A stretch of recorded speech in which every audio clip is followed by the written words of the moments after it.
you know, I don't know, you know, people talk and it doesn't mean it's true. But, you know, I've been here in March, I've been here in July, you know.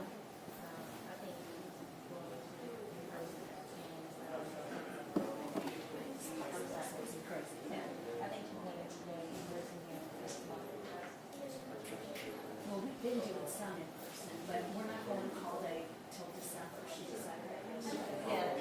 Yeah. To wait for the numbers to come out, which is fine. I mean, you know, I prefer it in person, just from my point of view. Yesterday, all day people freezing up and reverberating. I'm like, dude, I don't know. Really? I mean, I'm pretty good at reading lips. Yeah. But God, I mean, it is hard. It's so hard for me to do my job, and you know, I'm too old for this kind of shit. It's just hard. Yeah. And I feel like I don't even interrupt anymore. I don't give a shit. See, and I never used to be that way. You know, now I no longer can. Obviously, nobody else does. I don't know why I do. So, unless it's something I think is like super important. Well, maybe because I didn't. Well, this is it. That's not good. That's not bad either. It's so fitting. So fitting. I don't know, girls. I miss everybody being here. I miss, you know, we have no communication. We have no camaraderie. My department is completely deteriorated. But that's okay.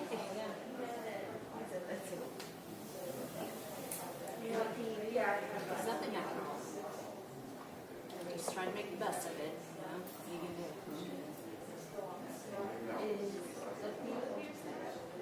A couple people come in when you know, you know, we've done a lot more hybrid stuff. So, you know, if someone has called in and they have like suppression hearings in the afternoon that are in person, they kind of been here for the whole day because they don't have time to get me back. Yeah, so, you know, and there's been a couple of trials, not many, but a few. I have seen people on a more regular basis. You know, for a long time, it was just me. And it was so depressing. I hated it. I just sit in my office and cry. I'd just be so depressed. You know, it's not here. God forbid I have to supervise people who aren't here. Yeah.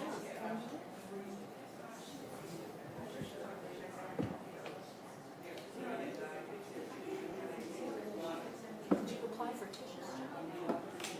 Why? You should have. Why do you say that? I'm a little mover and a shaker. You should have done that. Dude. Oh, yeah, well, in my world. You know what, Caitlin, you just do what you can do. That's all. That's it. That's all I'm doing now. You know, What happened to Lisa? She must have done something really bad. yeah, basically, That's too bad. what I heard, it's just, Yeah. I think they just let her know. She ended up getting the probation department. No, that's how I knew she was. It was because I saw. I'm like, what the hell are you doing here? Oh, okay. I thought maybe she was on See, probation. I didn't realize she was not. I just wonder what they mean. I have, I mean, I sent a text and they, I know she's missing. It's too bad. 'Cause I like her. I like her. I feel bad for her. You know, it's sad. I hate to hear anybody lose their job. You know what I mean? Yeah, I have, Well, sure, she took that guy pay cut. I mean, they don't make it squat. They don't. Yeah, it's too bad.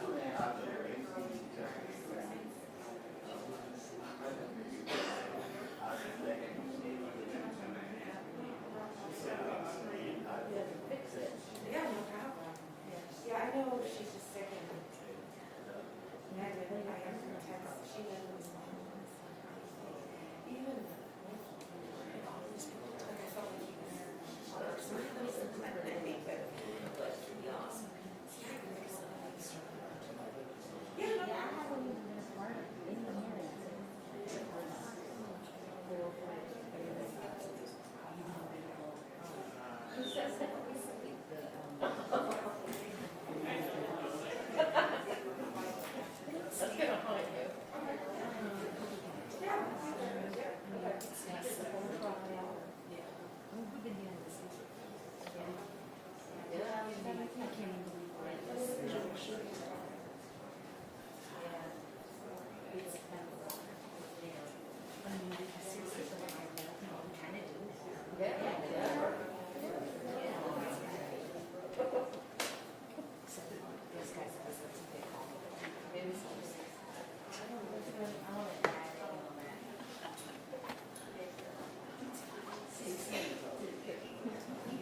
I'm glad I got to meet you.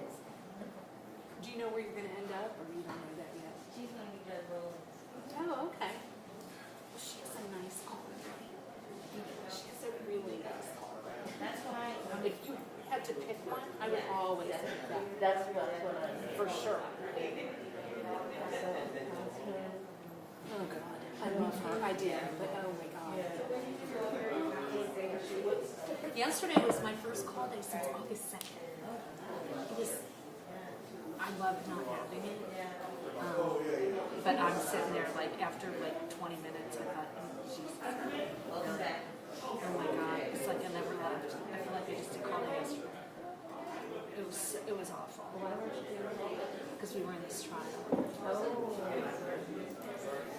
Honey, any opportunity I get to miss a call day, I'm not quiet about it. Like, I vocalize it very loud and clear. Everybody knows. Everybody knows. I hate it.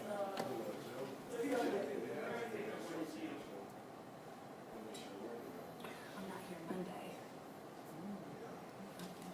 I'm having gum surgery, but truthfully, I'd rather have my gums sliced up than That's bad. That's bad. How many did we have yesterday? 179? Felt like it. Yeah, like 73. And honestly, like, we seriously did not really get anything done. We only had a couple of trees. I'm like, why is it taking so long? Why is it taking so long? Well, that's because you also had experience before you experienced your Fisher cut bait people. So that's what you see the difference. From different angles. She likes to turn the money. Well, well, not only that, like, she's not really having a lot of interaction with her docket, so she's kind of slowly getting back up to speed too, There's all these cases, we don't even know what they are. We haven't even, Some of the other smaller. Yeah. So there's a lot of, yes, for sure. We started August 16th or something. I can't remember. Beginning of August, second week of August. Yeah.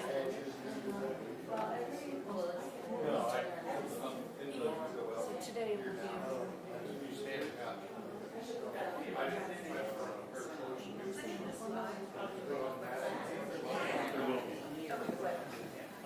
You got channel 3. I just wish we wouldn't get back to normal. This might just be the new normal, though,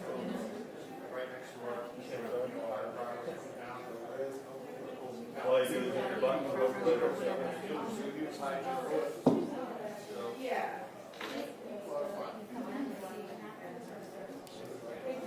She's late every break. I'm tired of it. Pick and choose. Oh my God.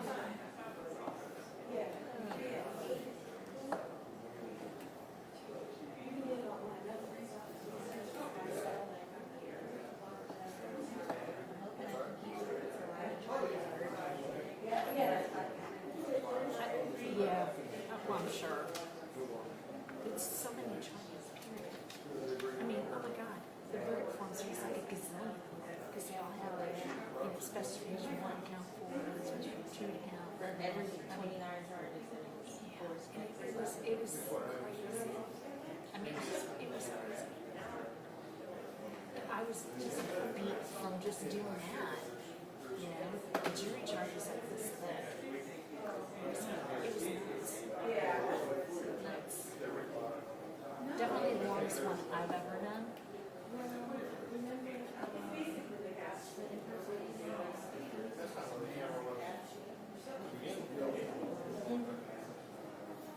I didn't do it.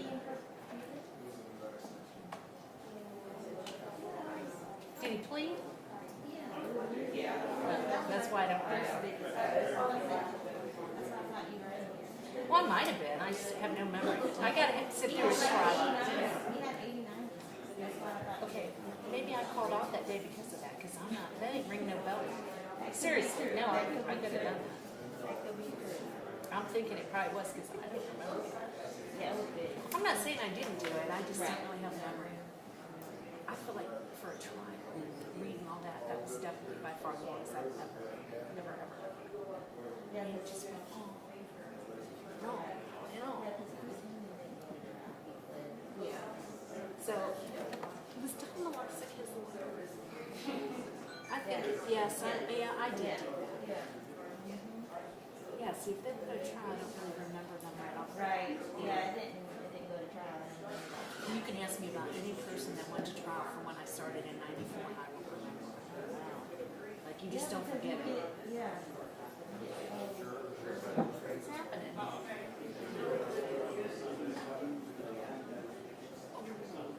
Yeah, that's a problem. That's what happened yesterday. We had stuff in the afternoon yesterday. Georgeville. And they asked him.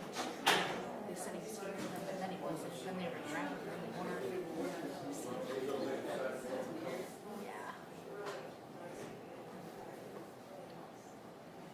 Good morning, Brad. I just wanted to give you a heads up that I'll be coming up here on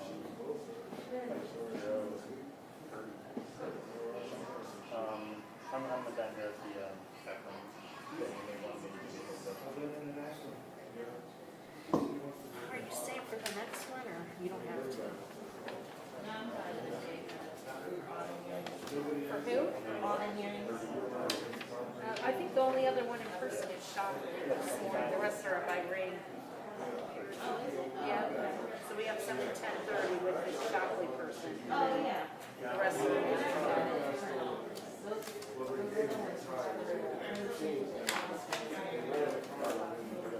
Right now, actually. But then. Yeah, I'm not doing that. What they're doing today. Who is the person? Willard? No. Yeah. It's not going to be me.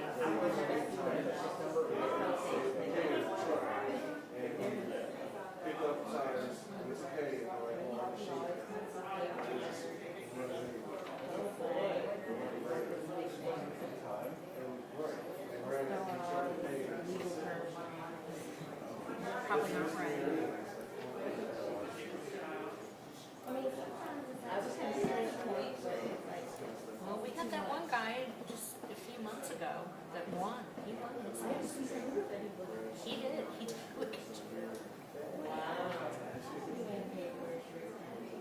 I'm trying. He was in Judge Brown's corner. I can't remember his name. I did one day because the court reporter got sick. I'm sure she did. I get it after I sat there. I understood why. And I just thought, oh my God.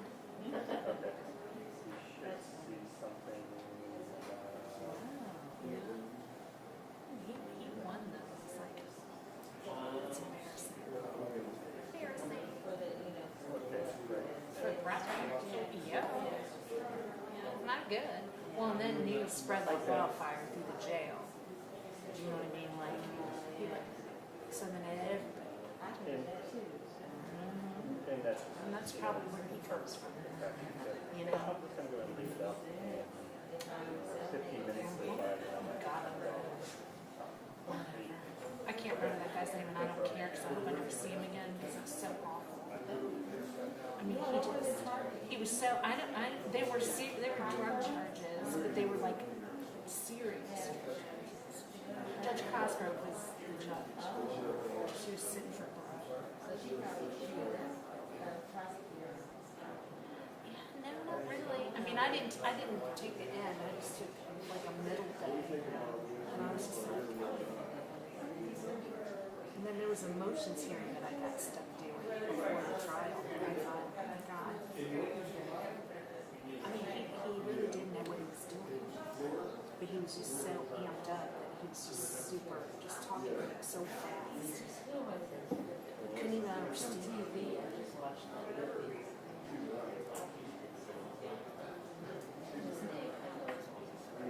was it?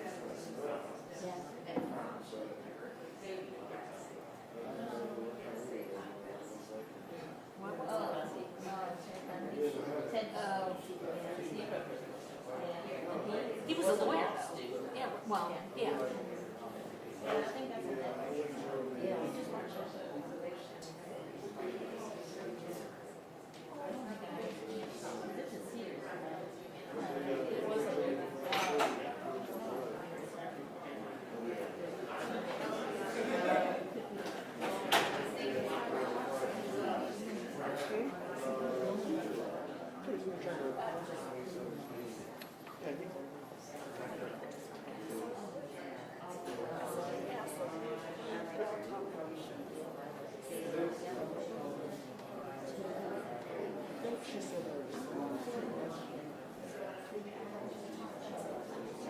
Well, I, you know, hear people and they're weird, you know, they think they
just had it set up for a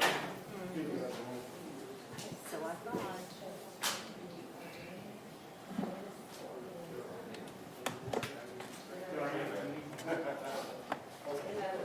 Good morning.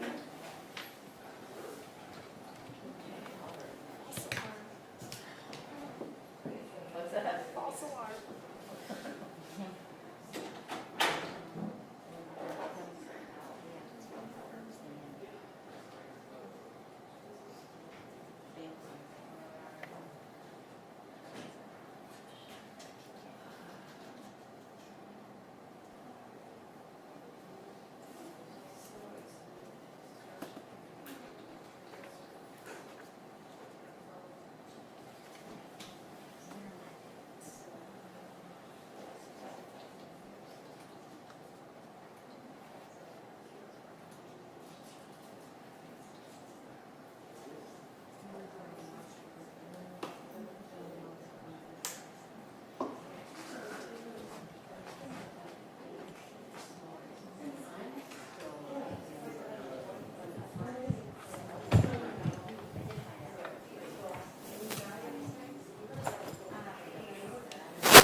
You know, you need to get something, whatever.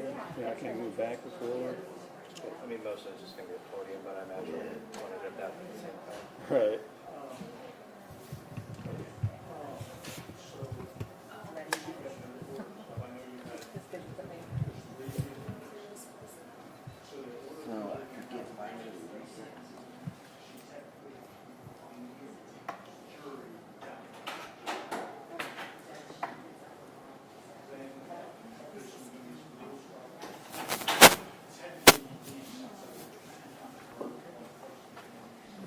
Need some Windex? No, I do.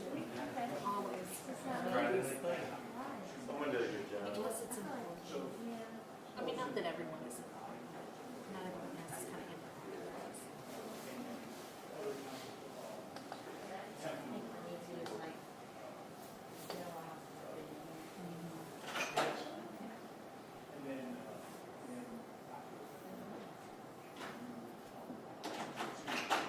So doing this.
much working out there, so you just walk into the urgent care clinic. Or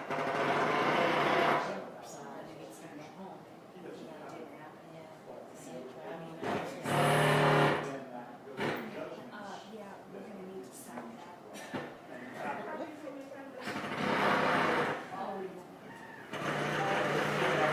Yeah, we're gonna need to stop that. I mean, it's one thing after another after another. I don't know, but they need to stop. Like now, have a freak out. In the name of They're probably putting in new TVs or something in the courtroom, but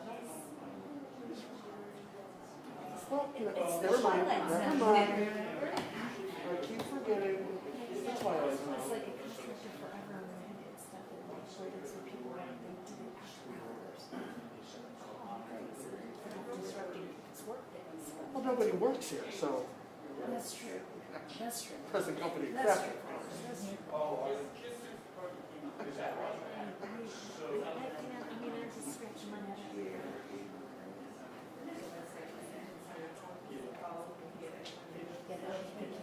No. I mean, I know. Yeah.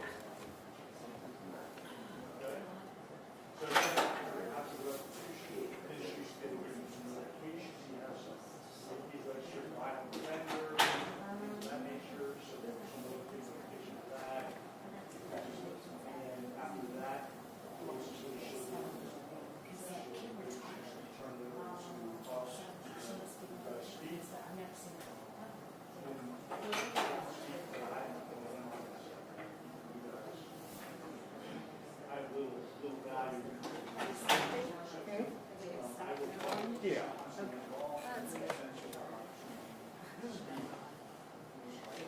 When we do come back, we gotta get rid of this.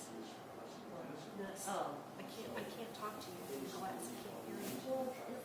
That's not helping. That's not helping. Did you assert your authority and have Hopefully. that stop? Well, the judge did, so hopefully. So, That will yeah, 'cause I'm like, oh, yeah, they're gonna need to stop that. She would lose it. I would lose it. I was telling Kellen about all the fun we had in the trial, you know? It's always fun. Fun, fun, fun. I kind of miss you guys though. Like I feel like, you know, we were together every single day for a few months.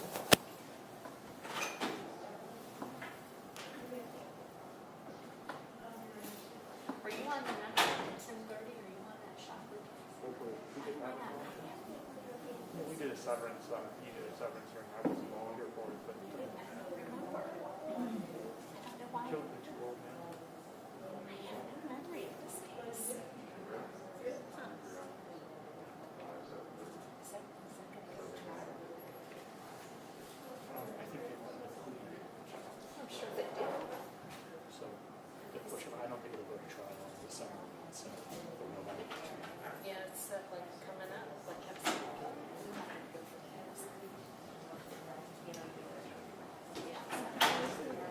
Not happening, baby. But the,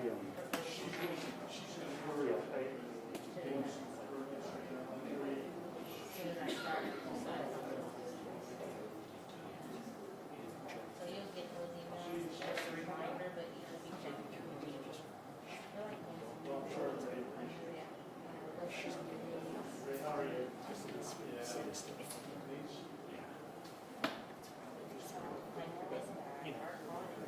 it's hard to sell something in our life sentence.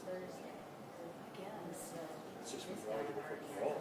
It's either you can have shot or no shot. Exactly. That's all I'm saying.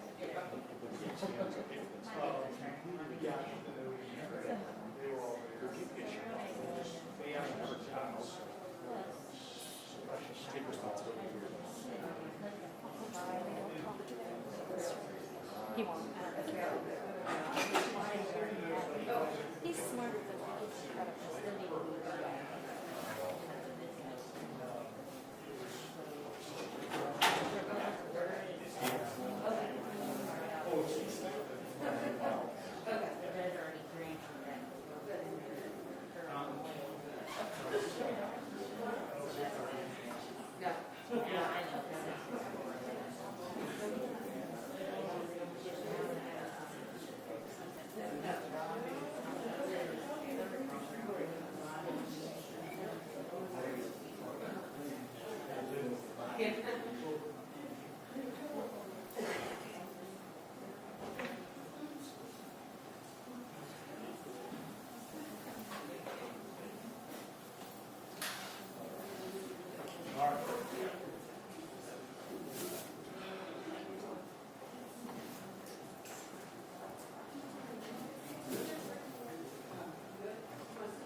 call the case, please? Yes, Your Honor, this is case number 2017-06-1953, State of Ohio versus Stanley Ford.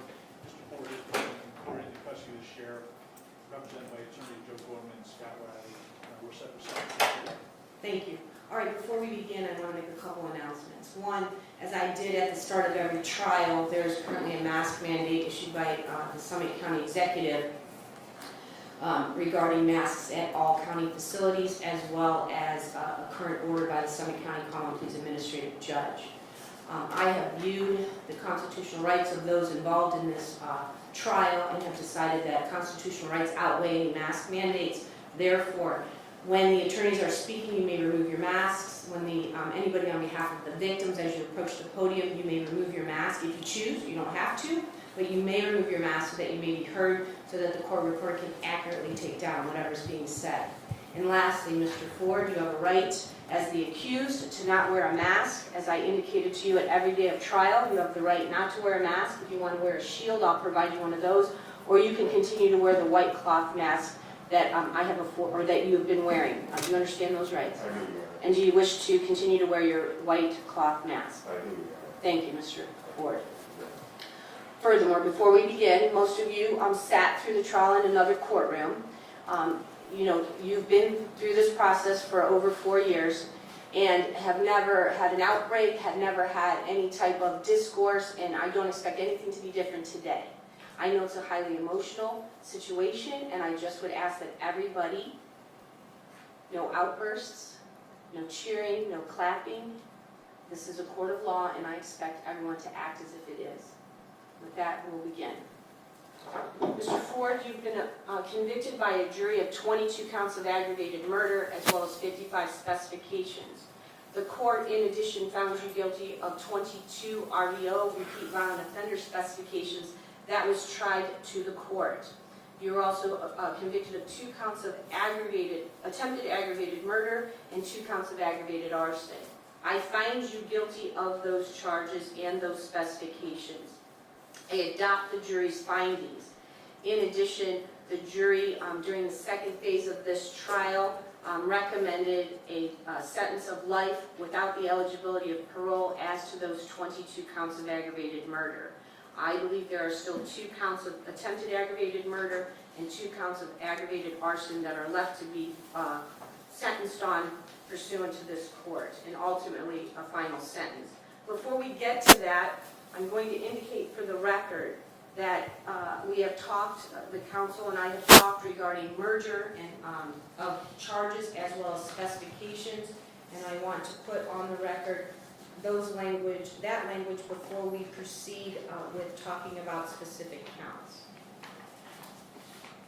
That is,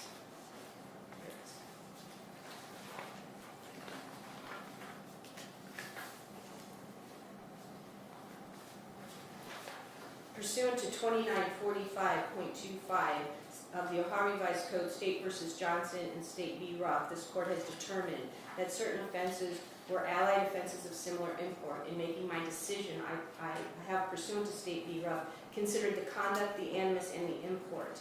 And I find, based on that statute and those cases, the following. Count 8, the murder of Angela Boggs by means of aggravated arson will merge into count 1, aggravated murder of Angela Boggs with prior calculation and design.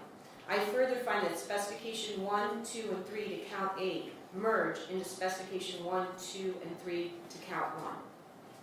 Regarding Dennis Huggins, I find that count 2, the aggravated murder of Dennis Huggins with prior calculation and design, merges into count 9, the aggravated murder of Dennis Huggins by means of aggravated arson. I further find that specification 1, specification 2, and specification 3 merge into count 2, merge into specification 1, specification 2, and specification 3 to count 9. As to Jared Boggs, I find that count 3, the aggravated murder of Jared Boggs with prior calculation and design, merge into count 10, the aggravated murder of Jared Boggs by means of aggravated arson. I further find that specification 1, specification 2, and specification 3 of count 3 merge into specification 1, specification 2, and specification 3 to count 10.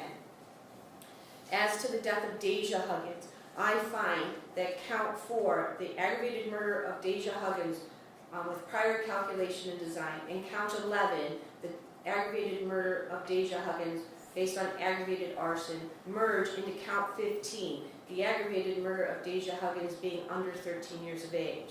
I further find that specification 1, 2, and 3 to count 4, and specification 1, 2, 3, and 4 to count 4, as well as specification 1, 2, 3, and 4 to count 11, merge into the specifications of 1, 2, and 3, and 4 in count 15. As to Kyle Huggins, I find the aggravated murder of Kyle Huggins with prior calculation design as contained in count 5, and the aggravated murder of Kyle Huggins as contained in aggravated arson in count 12, merge into the aggravated arson of Kyle Huggins being under 13 years of age in count 16. Specification 1, 2, 3, and 4 to count 5, and specification 1, 2, 3, and 4 in count 12, merge into specification 1, 2, 3, and 4 in count 16. As to the aggravated murder of Olivia Huggins, I find that the aggravated murder in count 6 based on prior calculation and design, and the aggravated murder in count 13 based on aggravated arson, merge into count 17, the aggravated murder of Olivia Huggins, who was under 13 years of age at the time of her death. I further find that specification 1, 2, 3, and 4 to count 6, and specification 1, 2, 3, and 4 to count 13, merge into specification 1, 2, 3, and 4 in count 17. As to the aggravated murder of Cameron Huggins, I find that count 7, aggravated murder based on prior calculation and design, and count 14, aggravated murder based on aggravated arson, merge into count 18, the aggravated murder of Cameron Huggins, who was under 13 years of age at the time of his death. I find that specification 1, 2, 3, and 4 to count 7, and specification 1, 2, 3, and 4 to count 14, merge into specification 1, 2, 3, and 4 in count 18.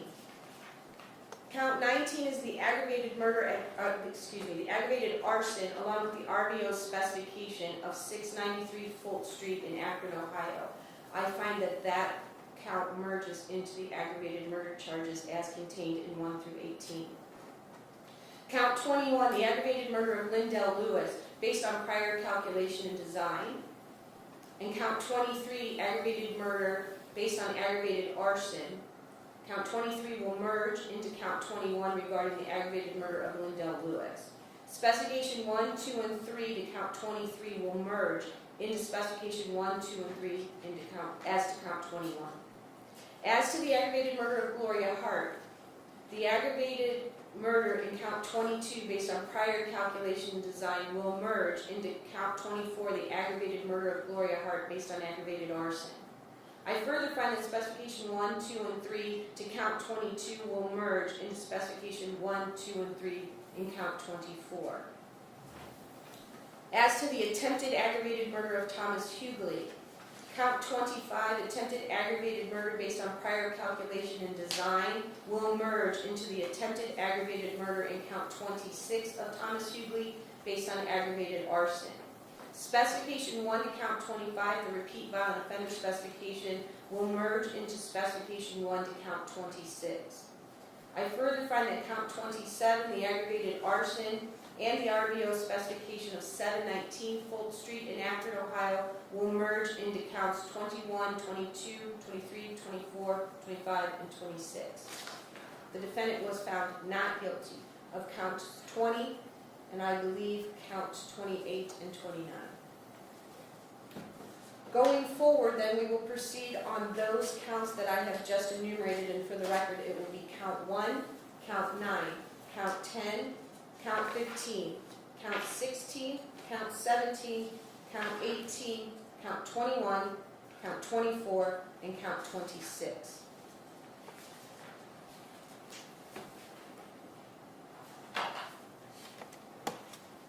Furthermore, before we get to the victim impact testimony and statements, there's a couple other things I want to handle before going forward. The statute permits this court to order restitution over to the agencies that conducted their investigations and suppression of the fire, as well as the victims. As to the estates of Dennis Huggins and Angela Boggs, I'm ordering the defendant to pay restitution in the amount of $20,190. That is based on the pre-fire value of that house, minus the offset of what the current value of that property is. I'm also ordering restitution in the amount of $21,106.12 to the city of Akron regarding the efforts of the Akron Fire Department, both in suppression of those fires and in the investigation. I'm also ordering restitution in the amount of $17,044.93 to the state fire marshals of the state of Ohio under the Ohio Department of Commerce. And that's also based on their investigation as well as their preparation for their investigation. That would be marked as Courts Exhibit 1 and 2 for sentencing purposes here today, and that was submitted to the court in somewhat of a spreadsheet. Furthermore, pursuant to the defendant being convicted of 22 counts of repeat violent offender specification, I am required pursuant to 290341 to advise the defendant of the following. Mr. Ford, you have been convicted of or pleaded guilty to a qualifying violent offender offense as defined in 290341 of the Ohio Revised Code. You are required to register in person with the sheriff of the county in which you establish residency within 10 days of coming into that county, or of occupying a dwelling for more than 3 consecutive days in the county, or 14 or more days in a calendar year. You are required to provide the sheriff certain information, including your full name and any aliases you use, your residence address, your social security number, any driver's license number or commercial driver's license number, or state identification card number issued to you. Information regarding the offense of which you are convicted of or pleaded guilty to. The name and address of any place where you are employed, the name and address of any school or institution of higher education you attend, the license plate number of each vehicle owned or operated by you or registered in your name, the vehicle identification number of each vehicle, and the description of each vehicle. A description of any scars, tattoos, or other distinguishing marks on your person. You are required to provide the sheriff fingerprints and palm prints, and the sheriff will also obtain a photograph of you at the time of your registration. After the date of initial registration, you are required to re-register annually. You must update and or amend any of the information described above that has changed, or provide any additional information requested at the county sheriff's office within 10 days of the anniversary of the calendar date on which you initially registered.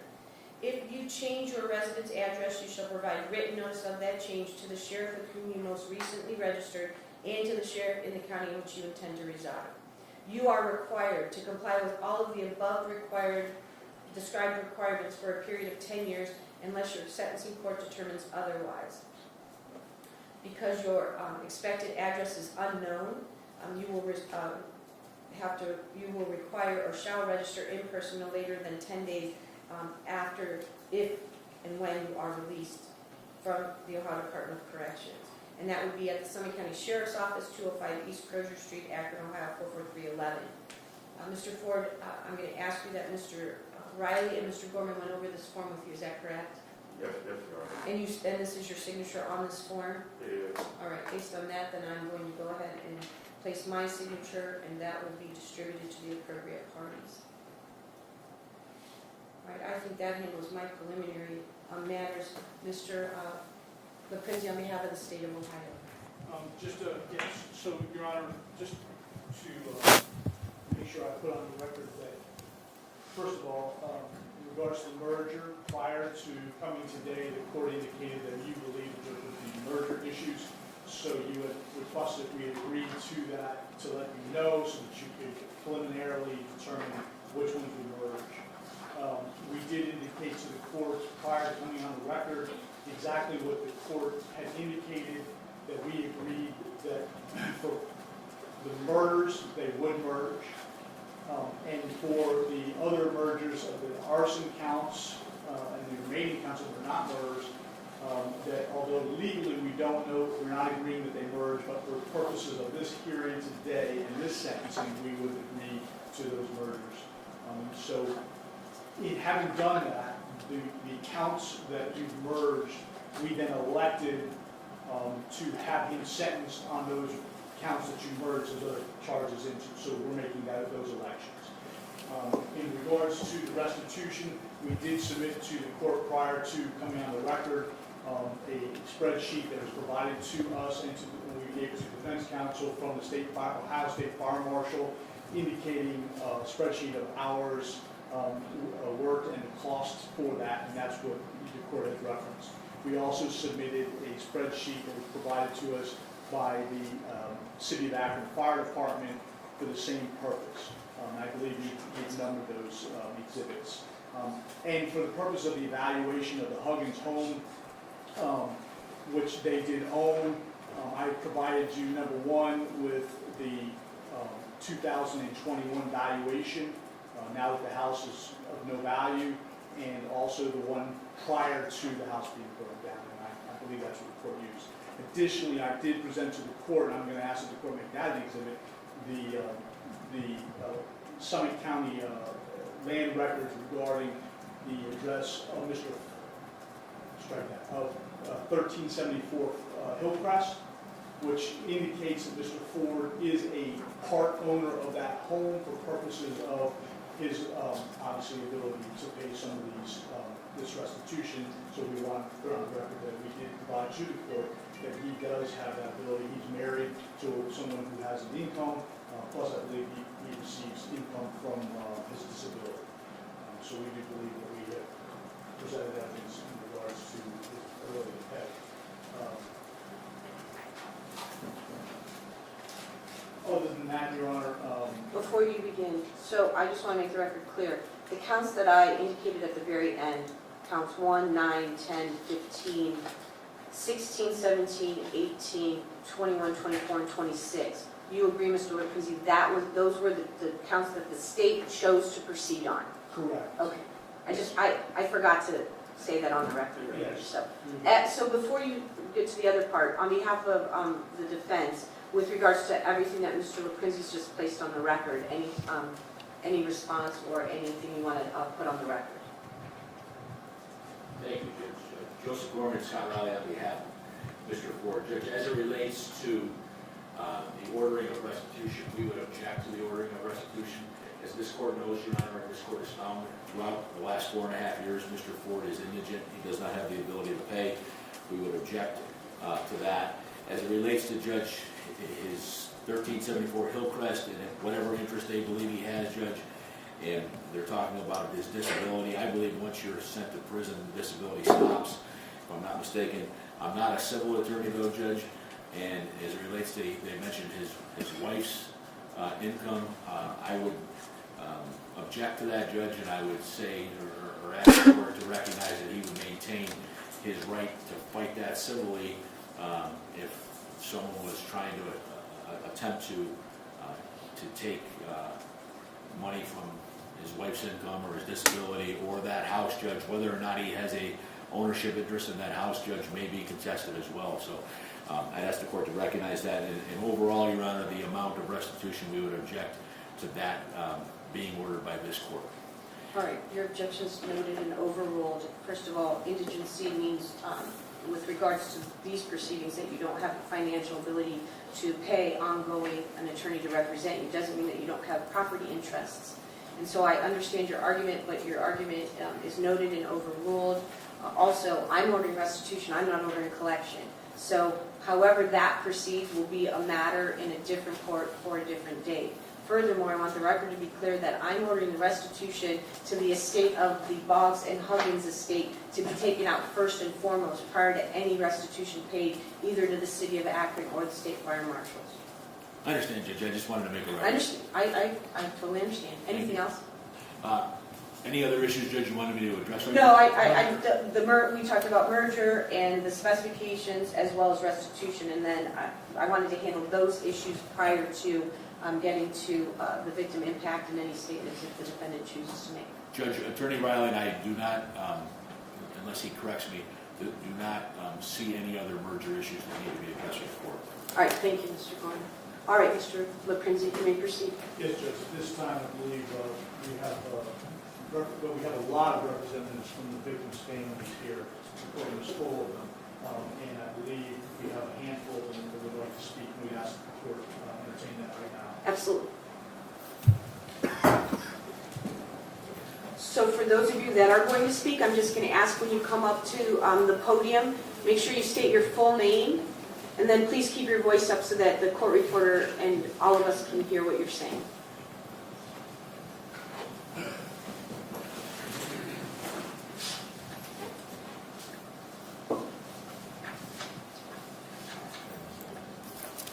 Tell me your full name, sir, please. My name is Durand Huggins, D-U-R-A-N-D, H-U-G-G-I-N-S. Mr. Huggins, thank you. What would you like to tell the court?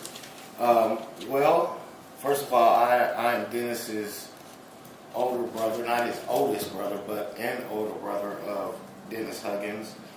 And I introduced Dennis and Angela to each other. But I want to start by saying I thank God who's the head of my life. And I give honor to the judge, to the firefighters, to the police department, to the lawyers on both sides, and the jury, and to everybody affected by these senseless and horrible crimes. It is an honor to speak on behalf of the Huggins Boggs family, both living and unfortunately deceased. And I do want to just say, me personally, I do forgive Mr. Ford. I don't forgive him just to forgive. I forgive him because essentially it's essential for my salvation, but it's also essential for his salvation. But the purpose that I came here to focus on today is not Mr. Ford or his crimes, but to focus simply on setting the record straight. Somewhere around 2010, 2011, I introduced Dennis and Angela to each other, and they were loving, nurturing parents. And at the time of their murders, yes, Dennis was a stay-at-home dad, and Angela worked at a dialysis facility, which is where I met her, and later introduced her to Dennis. But, during this case, I had the feeling that, that their household was made out to look like they were some kind of low-life drug dealers, people who let their children run around and poison the neighbors' animals and bust out windows and things like that, was just simply is not true. If you knew that family, you knew they had a dog. They had two dogs, one ran away. So they had a dog and a cat. So they were animal lovers. I doubt very seriously that they would try to poison someone's animal.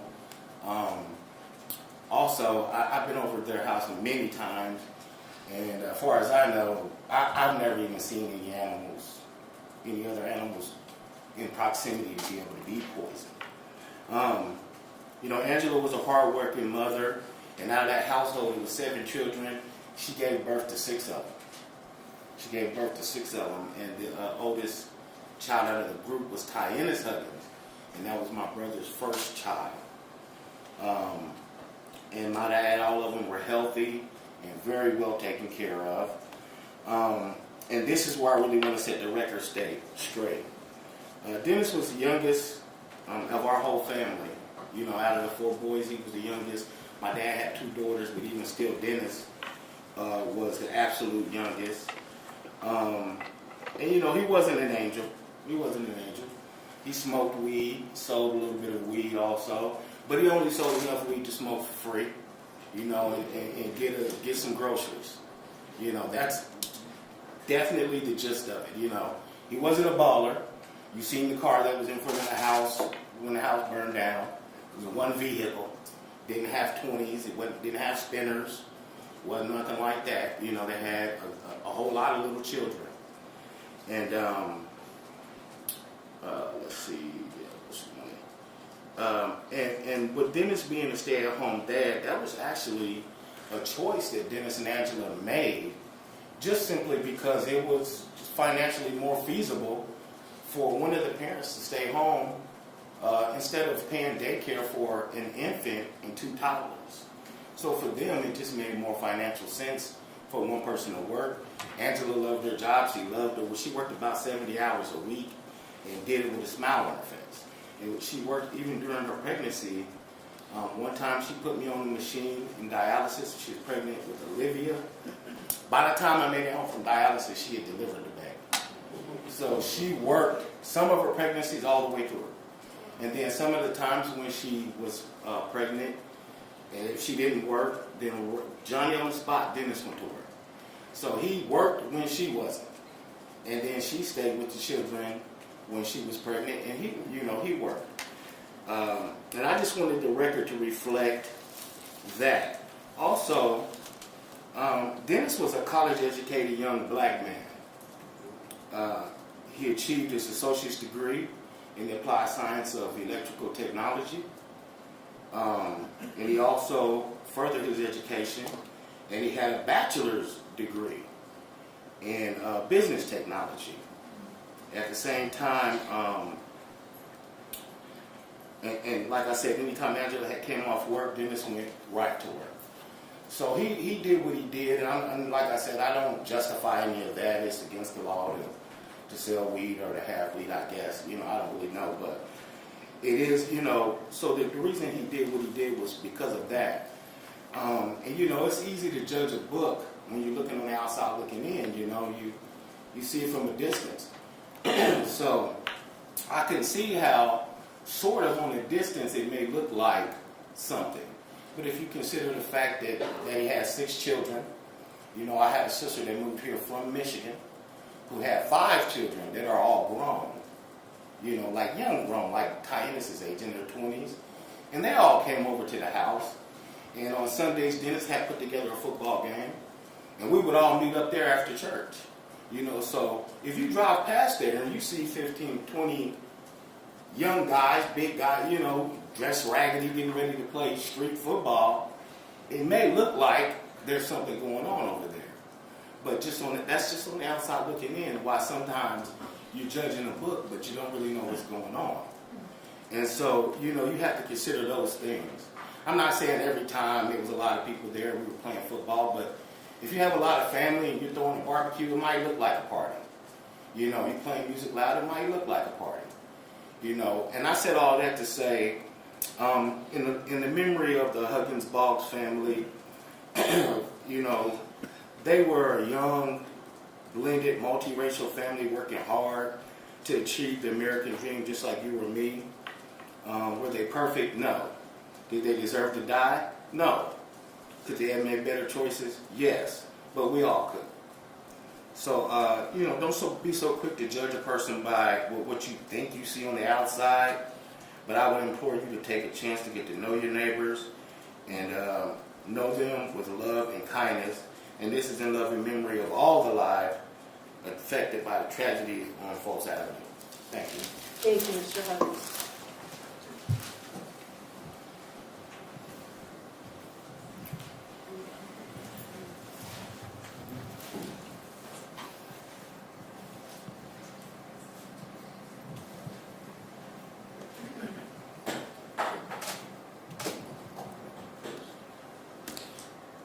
Hi, Tell me your full name, please. Hi, my name is Denise Huggins. I'm Dennis's mother. I raised 4 boys. He was the youngest, as his brother just said. I thank the Lord for being here and giving honor to the judge and all the rest of the hosts of the people that helped bring this case along and bring it as it is today. I thank God for my children. The night before this happened, I had a vision and I saw all them children and my son and his wife going up to the Lord, and I thought they was going up to the altar.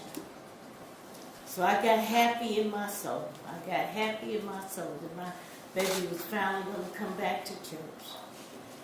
Then I saw on the news that next morning that they had perished. So I realized that, oh, that's what you were saying, Lord. and I begin to get happy in my soul for the fact that that's what that the Lord had already showed me this. I don't have no more spiritual than nobody else. That's just my relationship with God. And He let me know that my grandchildren, I was living in Florida, they came to visit me, and God let me know that them children that was taken away was telling me goodbye because He was taking them on in on the other side. I thank God for that. I thank God that Dennis always told me, Mama, don't worry about me. I know the way that you brought me up, and I know how to live. Don't you worry about me.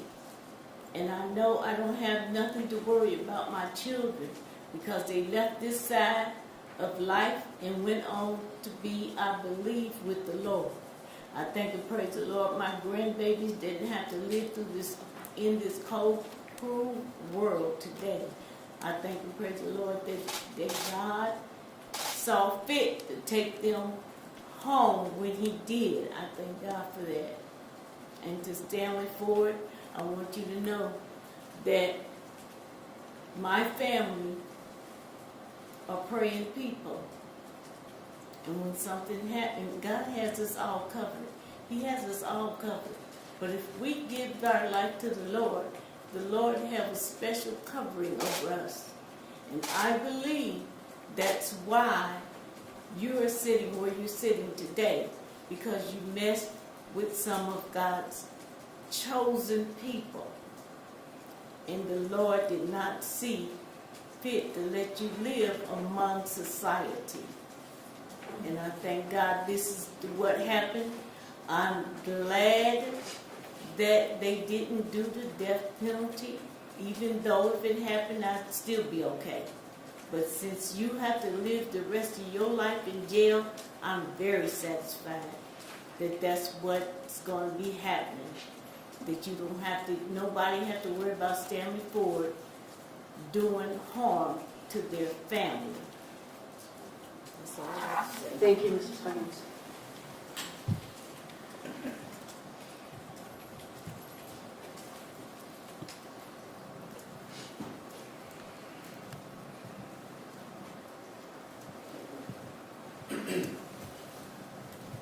Morning. Good morning. My name is Tony Huggins, Tony Huggins, and I am the older brother, the oldest brother of Dennis Huggins. And I want to thank you, judge, prosecutors, investigators, defense. Just appreciate all the hard work that you all put in, the jury, and everything that has went into this case over the years. I think we're coming up on 5 years now. I serve as a hospice chaplain and bereavement coordinator is my profession. And when this event happened, I just finished my 3rd unit of CPE, and I was working on another master's degree at Akron Theological Seminary with a concentration in chaplaincy. So there was a drive driven and geared, and when this happened, we found out what was going on. My life kind of stopped. Life stopped as I knew it. I couldn't pursue anything else. I even left the chaplaincy for 3 years. I took a 3-year hiatus because it was very difficult for me to console and give bereavement and grief support when I was the one in that seat.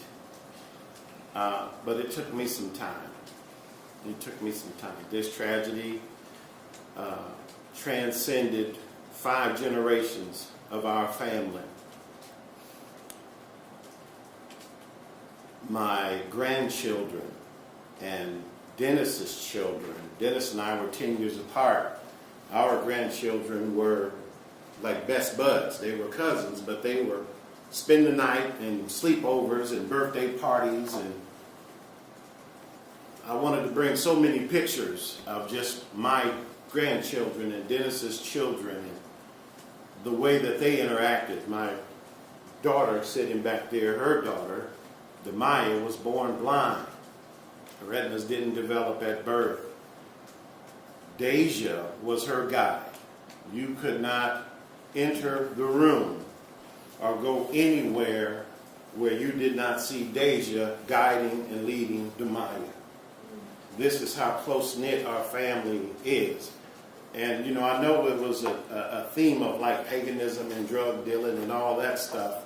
But as you heard from my brother, who's a deacon in the church, myself, who's a pastor, my mother, who's an evangelist missionary, church is in our veins. The love of the Lord is in our veins. We're not wayward. It's not like we don't know. And Dennis is cut from that same cloth.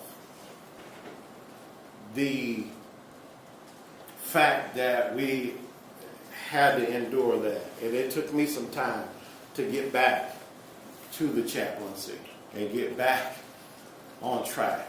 And now I can use the same thing for myself that I use for others. And one piece of advice that I always give my bereaved clients is that it is so easy to pass away with those who pass away. And when you pass away with those who pass away, then you're forfeiting the life that they would want you to live after they're passing away. And so I refuse to pass away any longer, and I chose to live. And I thank God for being back in my profession. And I just want to say to you, Mr. Ford, that I love you, man. I forgive you. My mother's words are mine exactly. I definitely pray for Lewis, the Lewis family, and Gloria's family. They're here. We've kind of bonded over this period. And my heart is really goes out for your family, your children, unfortunately. But we are definitely grateful for this space, this time, and this opportunity. Thank you, Your Honor. Thank you, Mr. Huddy. Anyone else? Your Honor, I believe that's everybody. I know there are many other family members here, and they've all expressed to me their sentiments on why they choose not to engage in this process because of Mr. Ford, and I believe they do not want to grace him with their feelings or thoughts or give him the time for that. On behalf of the state, Your Honor, this has been a 5-year process, and I have to say that all the family members involved have been nothing but gracious throughout this process. They're more gracious than I would have been. As a matter of fact, as prosecutors, Mr. D'Angelo and I, it's one of those things where we've seen a lot of things, but not many like this. You don't see too many pictures of little children lying with the family, protecting them, laying on top of them. It's those very things that drag us down. Families like the Huggins and Boggs and Lewis and Harts are the things that drive us on to do this job. And it's Mr. Ford that forces us to do this job. And for those reasons, Judge, I keep my comments short because nothing I'm going to say is going to be more important than the family is saying. Like I said, they're very gracious people. But there's two things I think need to be said, and that is one, that Mr. Ford is a controlling, vindictive, narcissistic man. He could not live together with people that were different than him. And it's interesting that he professes to be a religious man, and he talks about it all the time, he talked about it all the time. And yet it's the very religion and faith that the families of his victims have, that they've expressed love for him and forgiveness to him. He couldn't do those same things for people in his neighborhood that he felt differently about. And I want to go back. The fact is, in this trial, it did come out that maybe the Hugginses weren't the best neighbors. And I want to make it clear to everybody that we were presenting the evidence as we believe Mr. Ford thought it to be, not what was true and accurate. So I want to make that clear. If you look at that family as they've described it, and you saw how they were found with the parents, all of them together in one room, protecting each other, the oldest protecting the youngest. It's exactly, if you were to die, that's you would want to be with your family. Your Honor, the last thing I want to kind of suggest is that, or tell, or make sure it's clear that Mr. Ford knows, and I know the court can't take this or shouldn't take this into consideration for sentencing, but 11 of our 12 jurors believe that Mr. Ford deserved to die. They believe his punishment should be death. And that's the thing I think he should know, that 11 of the 12 felt he deserved the ultimate punishment. As far as sentencing goes, Judge, I know that you have, because you found him guilty of repeat violent offender respect, we would ask that you take into consideration, because we know you have to give the sentence of life without parole, because that's what the jury recommended on all the murders. The only question then in regards to those counts is, are they going to be consecutive concurrent? And the state is asking and imploring this court to make every count consecutive to each other, because we want to ask this court to indicate to Mr. Ford that each one of those lives was important and significant, and that each of their sentences he should serve independently of the others. So when he finishes the sentence for the first one, he's going to start the second one, and as long as he lives, he is going to be serving a sentence for one of those victims. And we would ask that consecutive, and we would ask that you take into consideration his record, his prior rape conviction, that you found was a repeat, that he was a repeat violent offender for committing. For all those reasons, Your Honor, we want to, on behalf of the state, thank the court for the way you handled this trial, the way you've done it fairly, and gave Mr. Ford every opportunity to defend himself through counsel. And we really appreciate that, especially in the light of COVID and a pandemic. And so we appreciate that, and we would ask this court to impose a maximum sentence consecutive to each, and each count consecutive to each other. Thank you. Thank you, Mr. Quincy. Mr. Gorman. Thank you, Your Honor. On behalf of Mr. Riley, myself, and Mr. Ford, I'll be brief, Your Honor. First of all, Judge, I'd like to say 4.5 years, long time. Thank you, Judge. Long time. Difficult case. Been doing it for 27 years, Judge. Never been involved in a case such as this. I don't think Mr. Riley has either. So I can tell you, Judge, the first trial, more interaction with the people in the gallery, meaning we walk by them every day, see them every day. And in this case, Judge, not as much because of COVID and because of what was going on. They were in a different part of the courthouse, but we would run into them, Judge, in the cafeteria, sometimes on an elevator. And in the first trial and in the second trial, I have to say, Your Honor, Mr. Riley concurs. The Boggs family, the Huggins family, the Lewis family, the Hart family, they were always cordial to us, even though we were on the other side, so to speak, even though we were defending Mr. Ford to the best of our ability to defend him, both in the first and the second phase of this trial. I have to agree, Your Honor, that what I heard today from those folks was amazing. I know, Judge, and Mr. Ford maintains he did not commit these crimes, and I know there's an appeal process that he's going to go through. But the jury has spoken, Judge, and as far as the trial is concerned, in this courthouse right now, we respect the jury's verdict. We also respect the jury's verdict for life, a life sentence as opposed to a death sentence. I just want to commend the folks that were involved in this case, and those folks are victims, Judge. They have family members that were perished in fires. No matter who started those fires, they are victims. They comported themselves with a lot of honor and dignity throughout the process, even into this sentencing. We recognize that. Our hearts go out to those families and the people that lost their lives in these fires. And I want to make that clear as we go through a trial like this, Judge. We're not allowed to have that type of interaction with those people. We're not allowed to stand up and say those things. And we can still say those things with a straight face, Judge, because even though our client maintains his innocence, those folks are still victims, and somebody did this, and they deserve to be heard, and we appreciate their words. I want to make sure that's very clear. Judge, as it relates to Mr. Ford's appeal, I have been in contact with the Ohio Public Defender's Office, the Appellate Division down in Columbus. They are interested, Judge, in handling this appeal. I spoke to the head of that department. His name is Patrick Clark last week. He told me that they would accept the appointment of the appeal on this case as my client and Mr. Ford, or Mr. Riley's client remains indigent. I will have them, Judge, put that in writing to submit it to the court. I know there's a 30-day amount of time to perfect the appeal.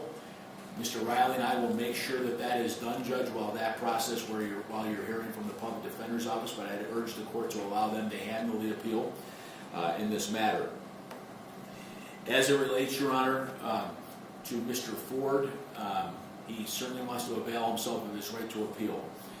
I would tell the court, Judge, that at this time, because he has that appellate right, it is not prudent for him to make a statement today. I've discussed his right to make a statement today. He did ask me, Your Honor, to tell the families that he is very sorry for their loss and what they're going through. And I'm sure, Judge, although I haven't had a chance to speak to him personally since the families have been up, or the Huggins family's been up to speak, that he appreciates their kind words towards him as well.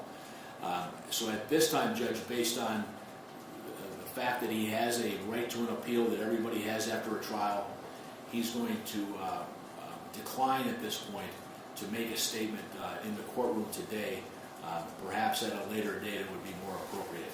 So I wanted to thank also the court for its professionalism throughout these proceedings. And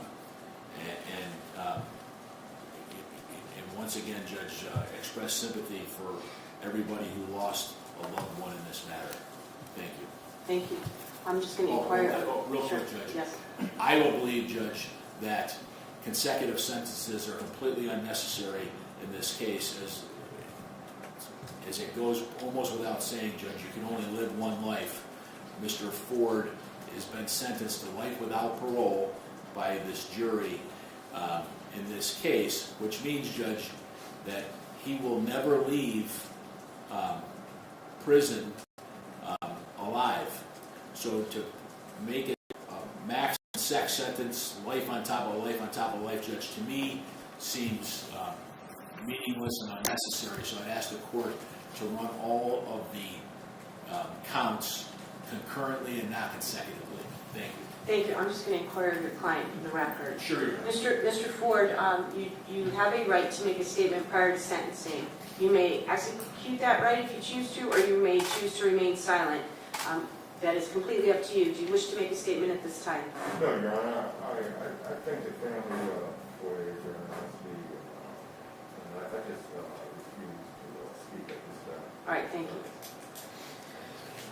All right, so I'm going to start by commending the attorneys and the families. What a process, right? It was probably, in the history of Summit County, one of the cases with the most deaths to start with. That's overwhelming in and of itself. And then just the amount of time it took to get started, and then who would see a pandemic coming to where I wasn't even sure we would get through it this time. But we took the precautions we needed to take. We agreed with the parties as to how we would proceed. I can say we went 7 weeks, and not a single person in this trial process was subjected to COVID, got COVID because of this trial. In the meantime, protecting the rights of the defendant to where that's not going to be an issue on appeal.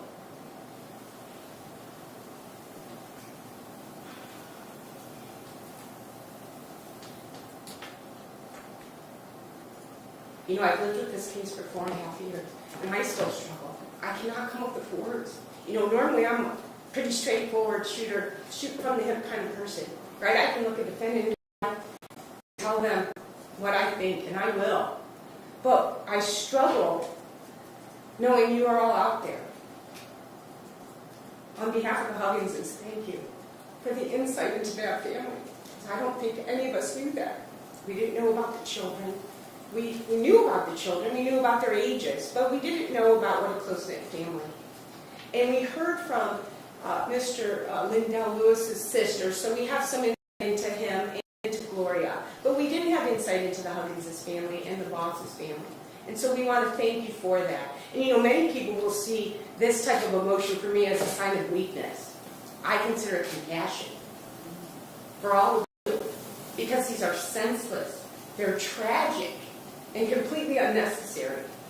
The compassion that the Hugginses family has shown you, that you refuse to show your neighbors, is if you show them half of that, they would still be alive today. You may have gotten to know them. You may have found that you liked them.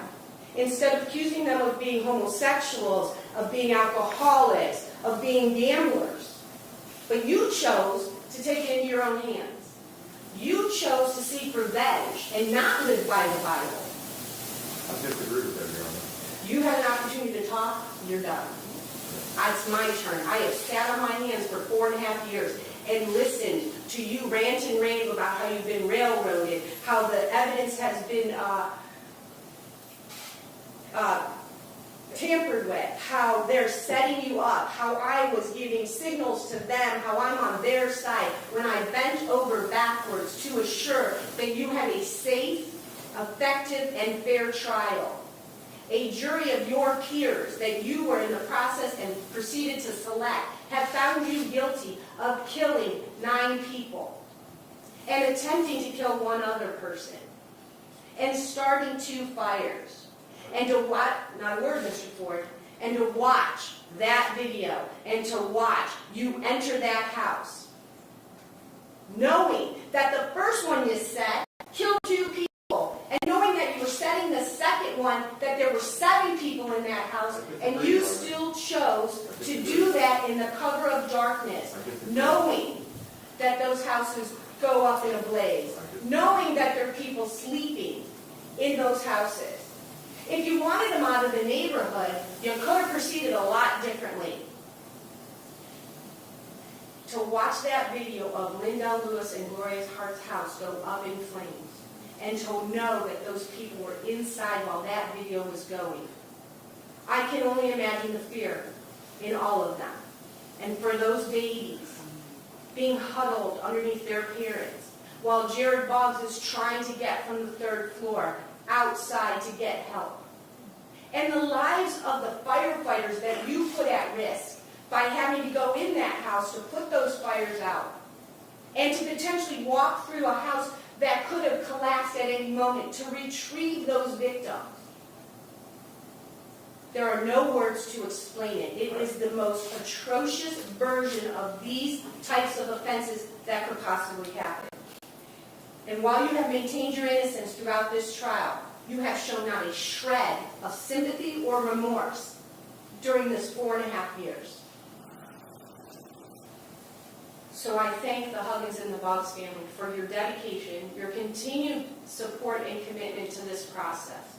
Our system is not perfect, but it's the only one we have. And there were times when this was tumultuous, there were times when it was confrontational, but we all worked through it, and I believe got to a point where we are today. So Mr. Ford, please rise. The jury, having found you guilty, I find, based on the facts and circumstances of this case, in consideration of the relevant sentencing factors, applying the minimum sanction the court has determined will protect the public and punish the offender without imposing an unnecessary burden on state or local resources, I'm imposing the following. As to count 1, the aggravated murder of Angela Boggs based on prior calculation of design, I'm imposing a life in prison without the possibility of parole based on the verdict of the jury.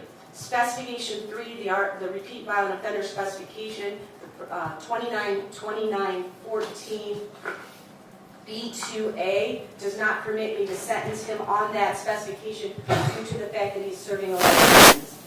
In count 9, the aggravated murder of Dennis Huggins based on aggravated arson, The jury, having found the defendant guilty of that offense as well as the specifications, and have sentenced him to a life in prison without the possibility of parole on specifications 1 and 2.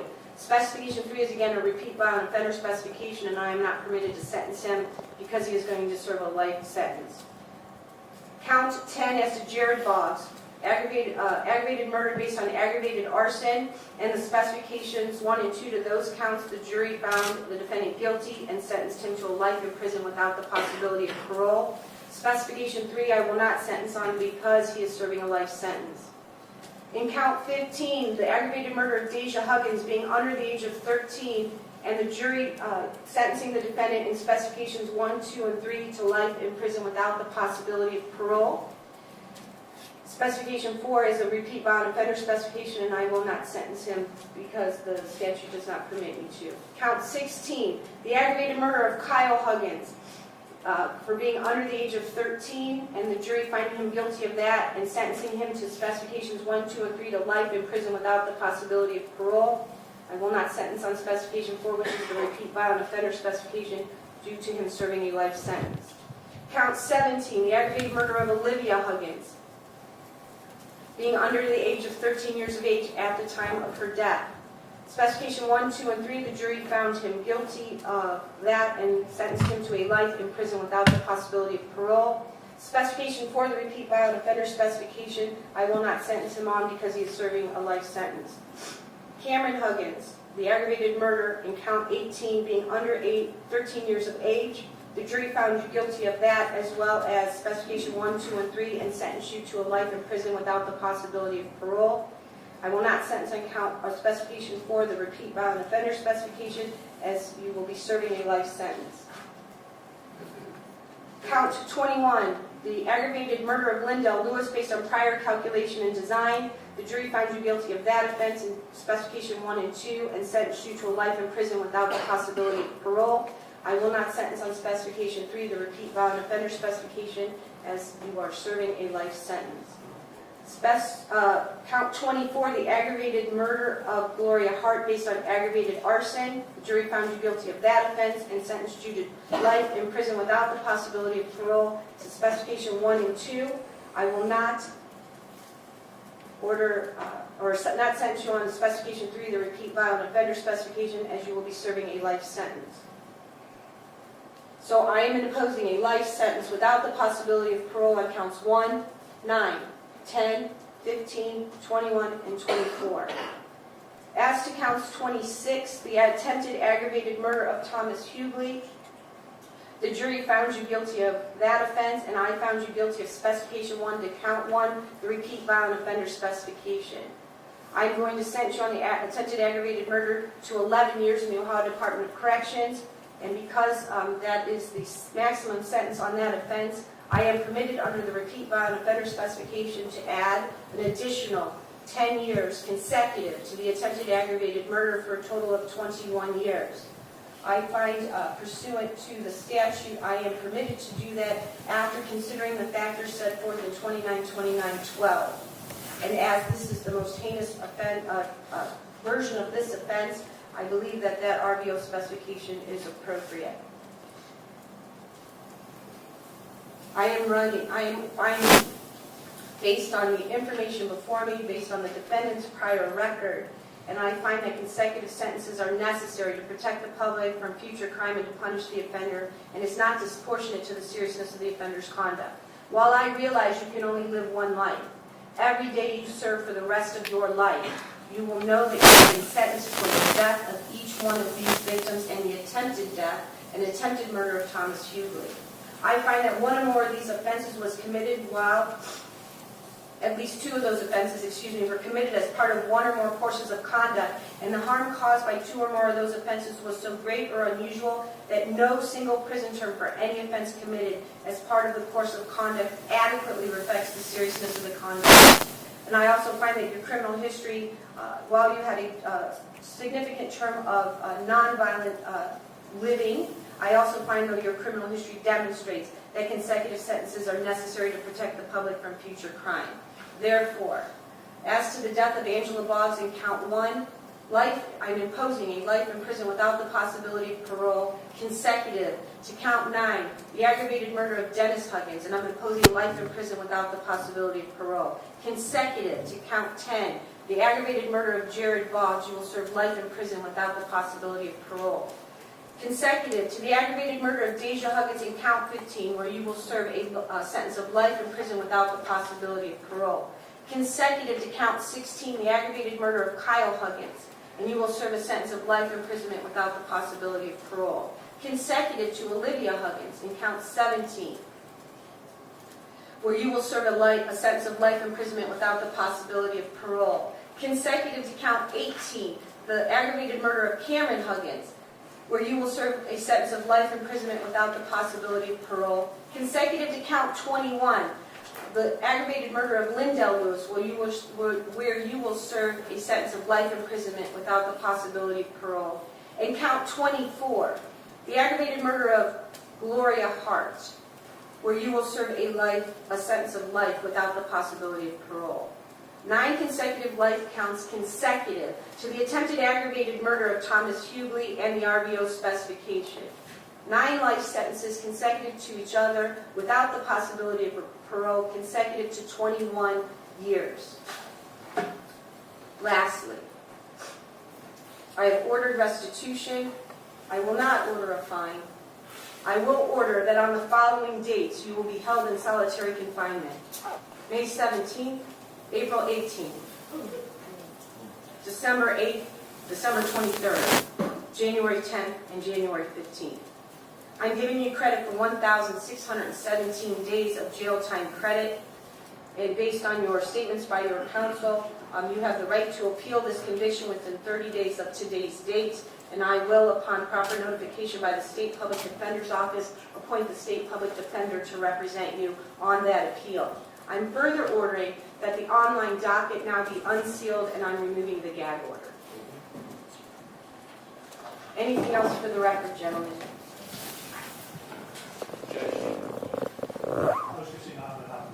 I do have to say one more thing. I apologize on the attempted aggravated murder and the RDO specification. The defendant faces a mandatory term of post-release control of 2 to 5 years, even though he will never see the light of day. That statute requires me to inform him of that.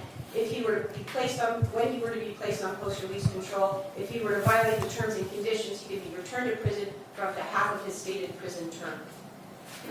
Mr.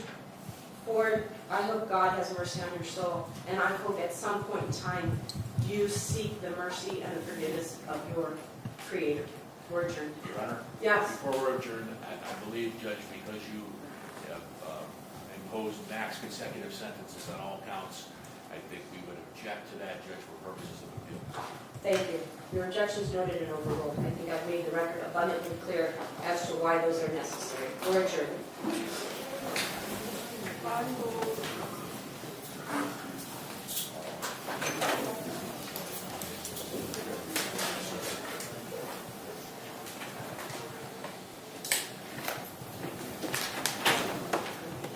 I'll get you that in writing just as soon as I can. Thank you. Here. Thank you.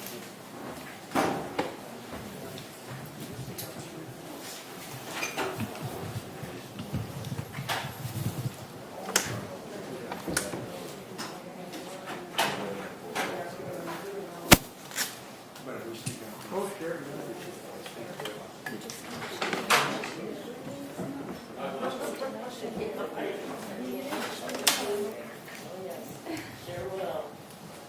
Sorry,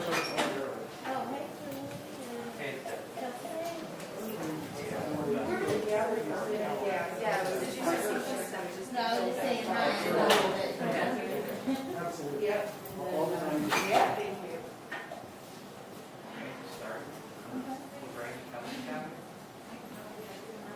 So if you guys want to step out, I'm going to talk to them first, or we can step out. Because it's going to be easier if you step out, and I don't want to wait outside in case they want to dress you. Get around.